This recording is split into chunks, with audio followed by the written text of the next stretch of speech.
Hello everyone, this is doctor Jeevesh Yadav. तो अब Q&A session आपका रेगुलरली रहेगा, ठीक है। तो जिनको भी जितने क्वेश्चंस पूछने हैं काउंसलिंग की रिकॉर्डिंग, वो बिल्कुल पूछ सकते हो। कहाँ पे? तो मेरे इंस्टाग्राम पेज वैद्य जीवेश यादव के ऊपर रेगुलरली Q&A सेशन में आपके आंसर आपको मिल जाएंगे, ओके। क्योंकि काउंसलिंग का जो डेट है वो हर दिन जो है, एक एक दिन जो है आपका है, तो अपन डिले नहीं करेंगे, हर दिन मैं आपके क्वेश्चन के जवाब दूंगा। तो पहला आज का Q&A सेशन का अपन क्वेश्चन देखते हैं। तो इन्होंने पूछा, हेलो सर, मैं उड़ीसा से बिलोंग करता हूँ और मुझे Maharashtra, Karnataka and UP state की काउंसलिंग अटेंड करनी है। तो इन स्टेट की कब से चालू होगी और रजिस्ट्रेशन फीस विद डिपॉजिट कितना रहेगा? तो देखो, स्टेट काउंसलिंग मैंने जैसा बताया कि मॉप अप राउंड के बाद में भी एकदम जो लास्ट का लास्ट राउंड होता है, अगर वहाँ स्टूडेंट्स नहीं मिल पाते तभी वो जो है काउंसलिंग कंडक्ट होती है। तो उसमें बहुत कम चांसेस होता है। बाकी अभी जो है, जो प्राइवेट कॉलेजेस छूट गए थे, ठीक है, जो डबल ए ट्रिपल सी की काउंसलिंग में भाग नहीं ले पाए थे, उनके लिए जो है अलग से स्टेट जो है ARI कोटा का काउंसलिंग कंडक्ट करा रहे हैं। तो उसमें आप जो है आसानी से पार्टिसिपेट कर सकते हो। जैसे कि महाराष्ट्र स्टेट की जो काउंसलिंग है ARI कोटा के लिए, ठीक है, तो स्टेट के ऊपर पूरा जो है नोटिफिकेशन आ चुका है, उसका मैंने वीडियो भी बना दिया है। तो वीडियो ज़रूर देख लेना, उसमें कब से कब तक रजिस्ट्रेशन है, फर्स्ट राउंड कब है, सेकंड राउंड कब है, थर्ड राउंड कब है, ठीक है, ARI कोटा के लिए जो स्टेट कंडक्ट करा रहे हैं। तो उसकी पूरी डिटेलिंग्स वहाँ पे है, तो वो आप देख लेना, तो आपको पता चल जाएगा महाराष्ट्र का। और अभी तक कर्नाटक का तो मेरे पास अभी अवेलेबल नहीं है, ठीक है, लेकिन जैसे ही अवेलेबल होगा मैं बता दूंगा। और यूपी का रेगुलरली मैं साइट के ऊपर विजिट कर रहा हूँ, लेकिन अभी तक कोई नोटिफिकेशन नहीं आया है। नाउ नेक्स्ट आपका ही क्यूरी है। अगेन आपने पूछा है सर, यहाँ पे आपने पूछा है कि 11,989 है, फर्स्ट राउंड में आपको काउंसलिंग में सीट नहीं मिले हैं, तो सेकंड राउंड में मिलने के चांसेस हैं। हाँ, चांसेस हैं, ठीक है, ऐसा अपन नहीं बोल सकते कि नहीं मिलेगा, चांसेस हैं कि आपको सेकंड राउंड में भी सीट मिल सकता है, ओके।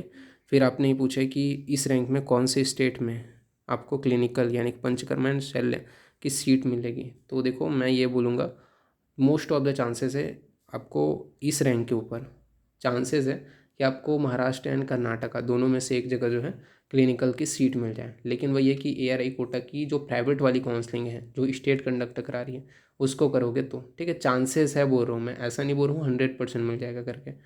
चांसेस तो डबल ए ट्रिपल सी में भी है, लेकिन जैसे example like double A triple C में जहाँ पे 30% चांसेस है, उसी प्रकार जब ये स्टेट कंडक्ट करा रहा है ARI कोटा का, तो उसमें आपका 50% चांसेस रहेगा, ठीक है।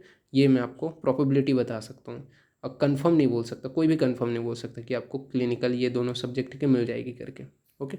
नाउ नेक्स्ट क्यूरी की ओर अपन आगे बढ़ते हैं। तो यहाँ पे इन्होंने पूछा, hello sir, Gujarat ARI 50%, quota की फ़ीस 2000 है, यहाँ पे पिन जनरेट करने के बाद में आगे और लगेगी क्या? जैसे कि महाराष्ट्र में 50,000 ARI के लिए लगा है। तो मेरे हिसाब से जो नोटिफिकेशन है उसमें तो कोई भी ऐसा नहीं दिखाया गया है, तो मेरे हिसाब से नहीं लगना चाहिए। फिर भी जब आप ऑफलाइन जाओगे फिजिकली, ठीक है, कहाँ पे, हेल्प सेंटर में, जब डॉक्यूमेंट वेरिफिकेशन के लिए, तो वहाँ पे एक बार और इंक्वायरी कर लेना, वो एक बार और अच्छे से बता देंगे, ठीक है। बट मेरे हिसाब से नहीं लगना चाहिए। नाउ नेक्स्ट क्यूरी की ओर अपन आगे बढ़ते हैं।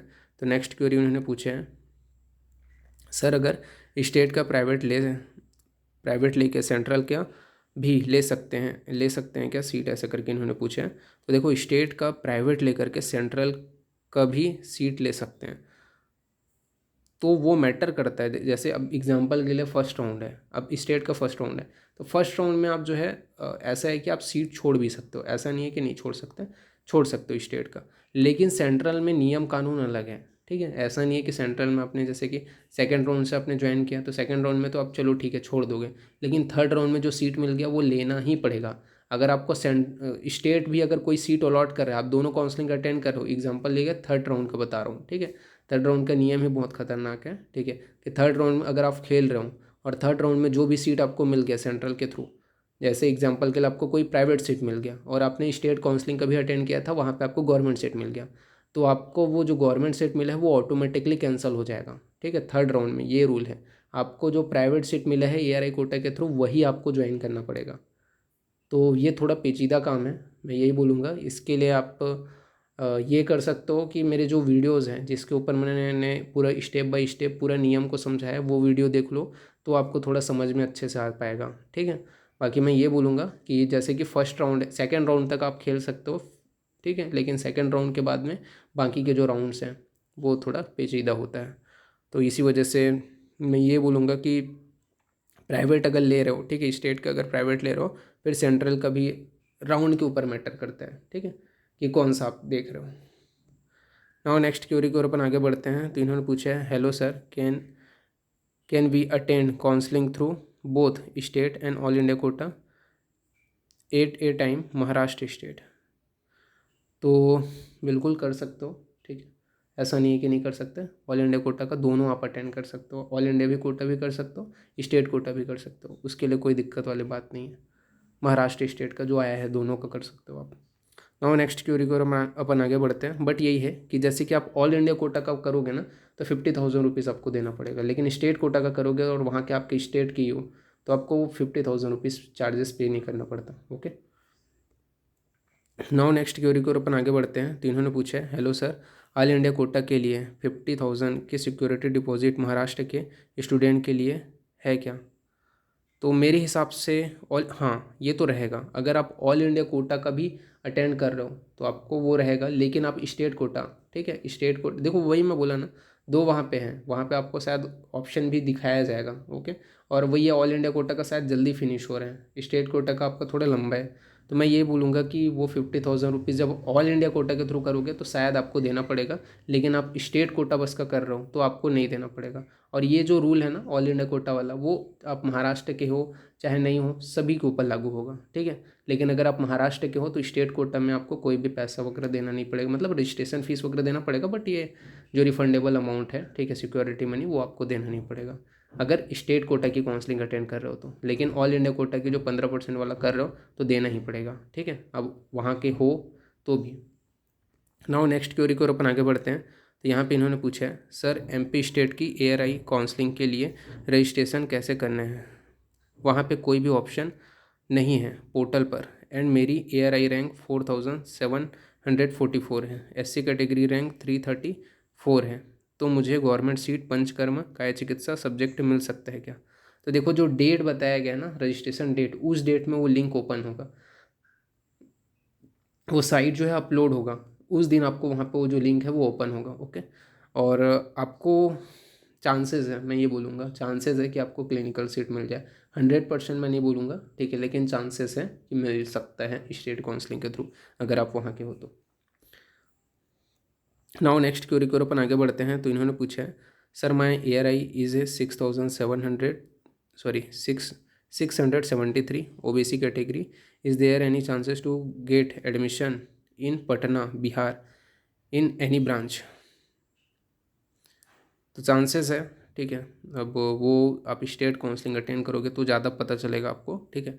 AA CCC के थ्रू भी चांसेस है, बट AA CCC के थ्रू बहुत कम चांसेस है, स्टेट काउंसलिंग के थ्रू आपका ज़्यादा चांसेस रहेगा। नाउ नेक्स्ट क्वेरी को अपन आगे बढ़ते हैं। तो यहाँ पे इन्होंने पूछा है, good evening sir, without participating in second round ARI counselling can I take participate in third round? बिल्कुल, ठीक है। अगर आपने देखो, अब इसमें भी देखो, ये इसी वजह से मैंने पूरा एक वीडियो बना दिया है पूरा, ठीक है, जिसमें स्टेप बाय स्टेप रूल्स को मैंने समझाया। जैसे कि आपने फर्स्ट राउंड में रजिस्ट्रेशन नहीं किया है तो उस कंडीशन में आपको कोई दिक्कत नहीं है, ठीक है। सेकंड राउंड में भी रजिस्ट्रेशन नहीं किया तो भी कोई दिक्कत नहीं है। थर्ड राउंड में सीधा आप रजिस्ट्रेशन करा रहे हो तो आप थर्ड राउंड की जो है अटेंड कर सकते हो। अब आपने फर्स्ट राउंड में रजिस्ट्रेशन कराया, अब आपको सेकंड राउंड में सीट अपग्रेड करना है, ठीक है, तो उस कंडीशन में आपको क्या है, वही है कि फर्स्ट राउंड का आपने रजिस्ट्रेशन कराया, सीट अलॉट हो गया, फिर सेकंड राउंड में आप जो है अपग्रेडेशन के ऊपर डाल सकते हो, ठीक है। फिर आपको जो सीट मिल गया है वहाँ पे आपको फिर से, अभी जो नया रूल बना है उसमें तो ऐसा है कि फर्स्ट राउंड में ही अगर आपको सीट अपग्रेड कराना है तो आपको विजिट करना पड़ेगा इंस्टीट्यूट, और वहाँ पे आपको अपग्रेडेशन फॉर्म भरना पड़ेगा। उसके बाद में आपको अपग्रेडेशन फॉर्म भरने के बाद में सेकंड राउंड का जो काउंसलिंग अटेंड करोगे तो फिर सेकंड राउंड में जो आपको सीट अलॉट होगा वहाँ पे भी जा कर के आपको फिजिकली जो है आपको बताना पड़ेगा, ठीक है, अपग्रेड करने का ऑप्शन आएगा मे बी, ठीक है।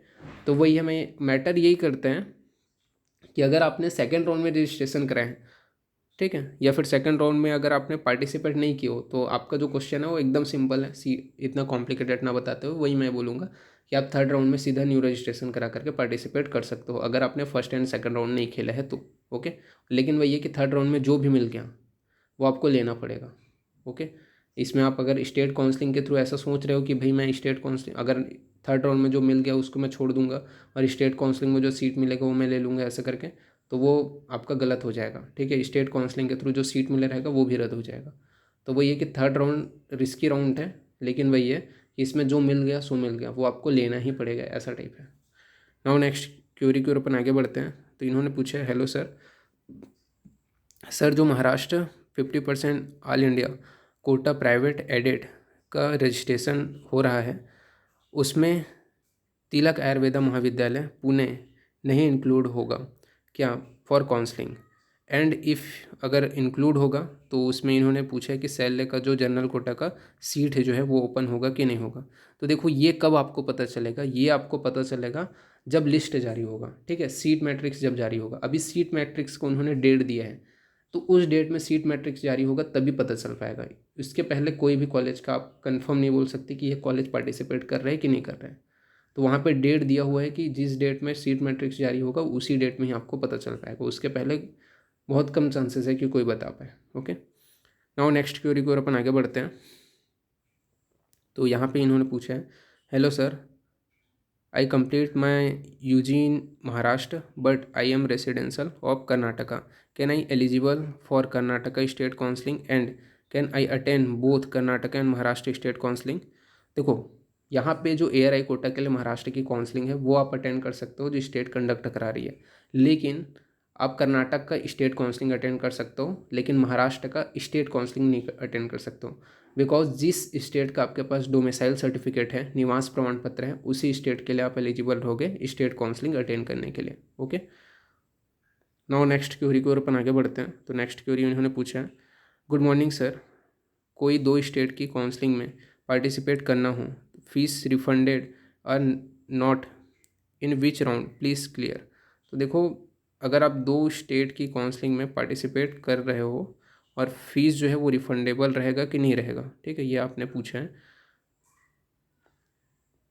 देखो 2 स्टेट की काउंसलिंग में अगर आप पार्टिसिपेट कर रहे हो तो जो आपका रिफंडेबल अमाउंट है वो आपको रिफ़ंड होगा, लेकिन कब जो है रिफ़ंड होगा, ठीक है, जब आप प्रॉपर जो नियम कानून बताए गए हैं उसको आप अप्लाई कर रहे हो, ठीक है।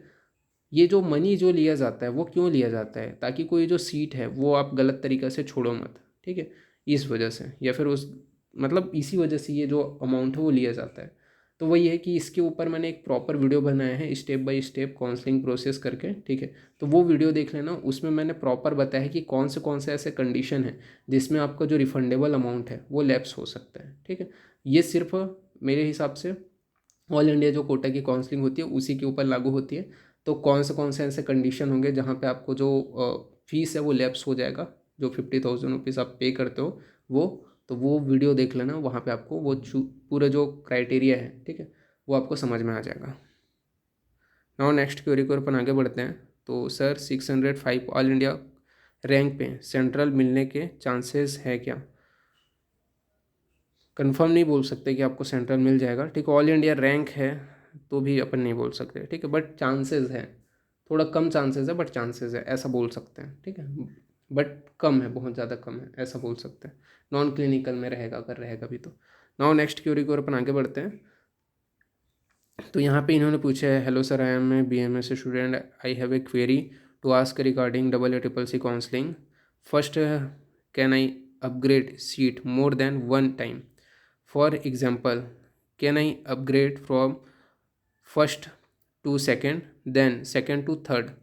ठीक है, तो हाँ कर सकते हो, ठीक है, लेकिन उसके लिए भी प्रॉपर जो है रूल एंड रेगुलेशन है, और उसके ऊपर भी मैं बोलूँगा कि एक वीडियो जो है मैं बनाया हुआ हूँ step by step complete counselling process करके, उसमें मैंने रूल एंड रेगुलेशन समझाया है, ठीक है। तो आप कर सकते हो, फर्स्ट से सेकंड राउंड में अपग्रेड कर सकते हो, सेकंड से थर्ड राउंड में भी आप अपग्रेड कर सकते हो, ठीक है, ऐसा नहीं है कि नहीं कर सकते, लेकिन वही है कि इस कंडीशन में क्या क्या चीज़ें हैं वो आपको ध्यान रखना है, उसके ऊपर वो वीडियो एक बार देख लेना तो आपको समझ में आ जाएगा।